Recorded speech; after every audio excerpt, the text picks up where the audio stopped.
Primary health சென்டர்ல இருந்து அவசர அவசரமா கொரோனா காலத்துல வேலை பார்த்தவங்கள ப்ரமோஷனுக்கு அனுப்பி விடுறாங்க. அவங்களுக்கு மெடிக்கல் காலேஜ்ல இருக்கிறாங்க, ஒரு பிப்பட்டு கூட பிடிக்க தெரியல. பிப்பட்டு கூட பிடிக்க தெரியாதவங்களுக்கு எதுக்கு லேப் டெக்னீஷியன் கோர்ஸ் கொடுக்குறீங்க? குவாலிட்டி கண்ட்ரோல்னா என்னன்னு தெரியல. அப்ப ஆய்வகங்களை என்ன குவாலிட்டி லெவலில் அவங்க செக் பண்ணுவாங்க? ஒரு தரமான ரிப்போர்ட் கொடுக்க தெரியாத ஒரு ஆய்வக நுட்பனரை எப்படி நீங்க ப்ரொமோஷன்ல மருத்துவக் கல்லூரி மருத்துவமனைகளையும் நீங்க நியமனம் பண்றீங்க? 4 வருஷம் ஆச்சு, முடியும் தருவாயில இருக்காங்க, பண்ணி பார்த்தியாச்சு. இந்த பிச்சை போடுங்க நாங்க கேட்கிறோம்.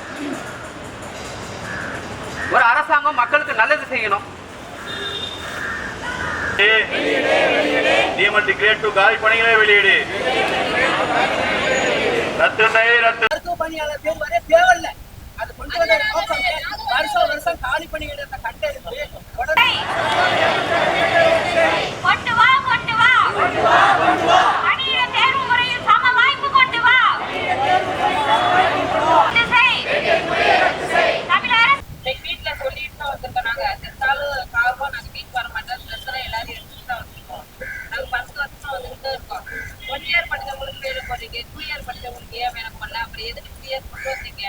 அதுக்கு ஒரு சர்டிபிகேட் வேற, அதுக்கு ஒரு மார்க் வேற. அது ஒரு மீடியா அடிப்படையிலேயே எடுக்கிறது கிடையாது. சரி, மார்க் அடிப்படையில் எடுக்கிறேனாக்கா அதுவும் எடுக்கிறது கிடையாது. எதுவுமே எடுக்கல. சரி, ஒப்பந்த முறையிலையாவது எடுத்தாங்களா? எம்ஆர்பி எல்லாரும் அப்ளை பண்ணிருக்காங்க, அந்த வசதியாவது எடுக்கணுங்க சார். ஒப்பந்தத்துல இருந்ததாரு அதுவும் எடுக்க கிடையாது. யாராவது காசு கொடுத்து ஒரு 524 கோர்ஸ் எடுத்தாங்க, அதுவும் கொஞ்சம் பேர் தான் போனாங்க. மீதி பேர்லாம் காசு கொடுத்துட்டாங்க, மீதி பேர்லாம் போயிட்டாங்க. அந்த கோர்ஸ் கூட உருப்படியா எடுக்கல. ஒருத்தவங்க ரயில்வே சென்டர்ல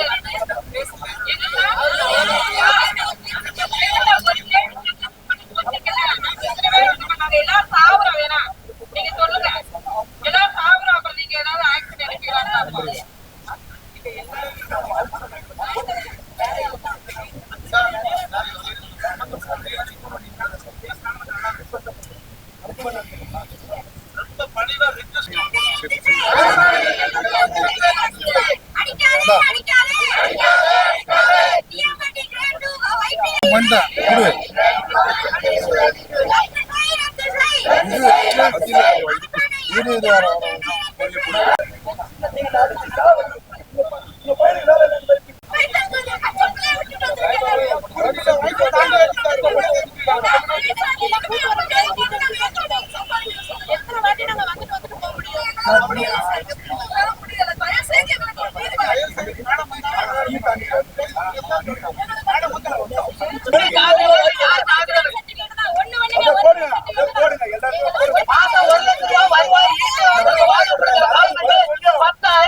வணக்கம். நாங்கள் தமிழ்நாடு முழுவதும் அரசு மருத்துவக் கல்லூரியில் படித்த ஆய்வக நுட்புனர் நிலை 2. கடந்த 2016ஆம் ஆண்டு லேப் டெக்னீஷியன் கிரேட் 2 ஆய்வு நுட்புனர் பணியிடம் நிரப்பப்பட்ட சூழ்நிலையில் இதுவரைக்கும் 10-12 வருடங்களா ஒரு பணியிடம் கூட நிரப்பப்படலை. இந்த அரசு பொறுப்பேற்று 4 வருஷம் ஆச்சு. ஆனால் இதுவரைக்கும் ஒரு நேரடி பணி நியமனம் கூட பண்ணலை. அது மிக வருத்தத்தை தெரிவிக்கிறோம். இந்த அரசாங்கம் எங்களுக்கு வந்தால் நல்லது செய்ய நம்பி தான் நாங்கள் தேர்ந்தெடுத்து ஆட்சி அதிகாரத்தில் வச்சு அழகு பார்த்தோம். ஆனால் எங்களுக்கு இப்படி பெரிய துரோகம் பண்ணி எங்களை நடுத்தருவில் பிச்சை எடுக்கக்கூடிய நிலைமையில் இந்த அரசாங்கம் விட்டுட்டுங்கிறது எங்களுக்கு மிகப்பெரிய மன உளைச்சலை தருது. நாங்கள் எல்லாமே வாழ்வாதாரத்தை நோக்கி தான் பயன்பட்டுருக்கோம். எல்லாமே அடிமட்டத்திலேருந்து வந்துட்டுருக்கோம். 8000க்கும் 10,000க்கும் தனியார் மருத்துவமனையில் பணி செஞ்சுட்டு இருக்கோம்.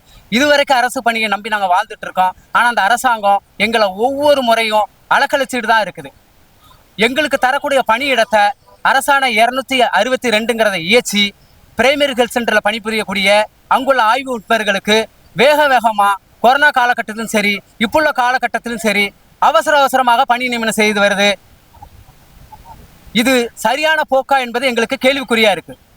ஏன்னா தகுதி வாய்ந்த நபர்கள் நாங்கள் இங்கே இருக்கும்போது நீங்கள் அவசரமாக தகுதி இல்லாத நபர்களை நியமனம் பண்ணுறது என்ன காரணம்?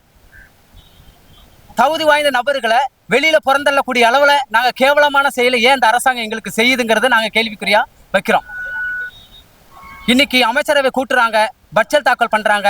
இந்த பட்ஜெட்ல மருத்துவத்துறைக்கு பல கோடி ரூபாய் ஒதுக்குவாங்க. அந்த பல கோடி ரூபாயில கட்டமைப்பு, உட்கட்டமைப்பு, நவீன உபகரணங்கள் வாங்குறதுக்கு போக மீதி உள்ள அமௌண்ட்டை வச்சு எங்களுக்கு லேப் டெக்னீஷியன் கிரேடு 2 காலி பணியிடங்களை நிரப்புறதுக்கு இந்த அரசு தயார் வரணும். ஏன்னா இது வரைக்கும் 4 வருஷமா மருத்துவர்கள், செவிலியர்கள், மருந்தாளர்கள் தான் நியமனம் பண்ணாங்க. ஆனா லேப் டெக்னீஷியன் காலி பணியிடங்கள், கிரேட் 2 காலி பணியிடங்களை ஒரு பணியிடத்தை கூட நிரப்ப முன் வந்தது கிடையாது. இனிமேலாவது அரசாங்கத்துக்கு ஒரு தாழ்மையான வேண்டுகோள் வைக்கிறோம். இதுவரைக்கும் அரசாங்கம் எப்படி இருந்தாலும் சரி, இனிமேலாவது அரசாங்கம் எங்களுக்கு செவி கொடுத்து எங்களுடைய வாழ்வாதாரத்தை நோக்கி எங்களுக்கு ஒளியேச்சு எங்களுக்கு பாடுபடணும் நாங்கள் கேட்டுக்கிறோம். காலி பணியிடங்கள் குறித்த தகவல்களை உடனடியாக மருத்துவ பணியாளர் தேர்வாணையத்துக்கு அனுப்பி அதுக்குண்டான நிதி செலவினங்களை ஃபினான்ஸ் டிபார்ட்மெண்ட்ல ஒப்புதல் வாங்கி விரைந்து தேர்வாணை மூலமா, எழுத்து தேர்வு மூலமா எங்களுக்கு காலி பணியிடங்களை நிரப்பும்னு நான் அரசாங்கத்தை தாழ்மையிடா கேட்டுக்கொள்கிறேன். நன்றி.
வாங்க.